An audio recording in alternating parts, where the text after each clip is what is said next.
The NATO Secretary-General, Jens Stoltenberg, said that any further provocation or aggressive actions by Russia would be of serious concern. In the meantime, NATO remains vigilant, but the situation is dangerous. Meanwhile, in space, yes, in space, Russia has tested an anti-satellite weapon during the weekend, blowing up one of their satellites. Of course, that caused a lot of debris, and the astronauts on the International Space Station have been told to be ready for an emergency evacuation of the space station at any moment.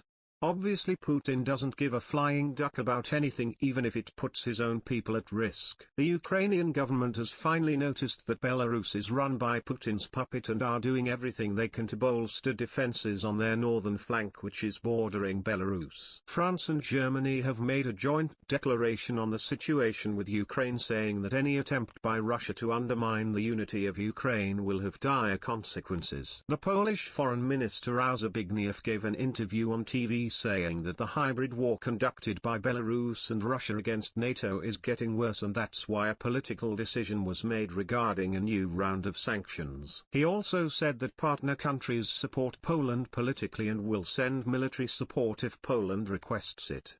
Everybody in the European Union knows for a fact that Russia and Putin are behind the whole business with Belarus and the migrants. The Defense Secretary of the United Kingdom, Ben Wallace, confirmed today in the House of Commons that he's travelling to Poland this week to discuss the Russia and Belarus situation. He also said that the whole thing is a tragedy and a disgrace the way they've used vulnerable people. In British news, Boris Johnson, the blonde moron running the United Kingdom, is set to make a foreign policy speech this evening.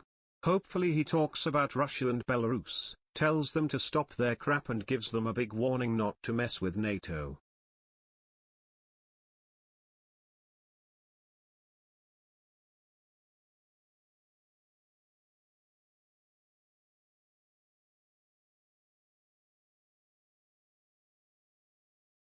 In honor of France defending freedom in Ukraine, let's play the French anthem.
Western intelligence say that they are very concerned at the Russian deployments around Ukraine for a big reason. It's not just the Russian troops, tanks and air assets being deployed, but also Spetsnaz forces, Russian special forces, along with GRU and SVR intelligence agents, are also on the ground being deployed, which is very unusual.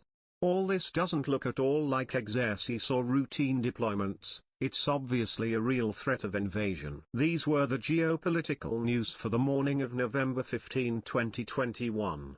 Like and subscribe for more news. Thank you.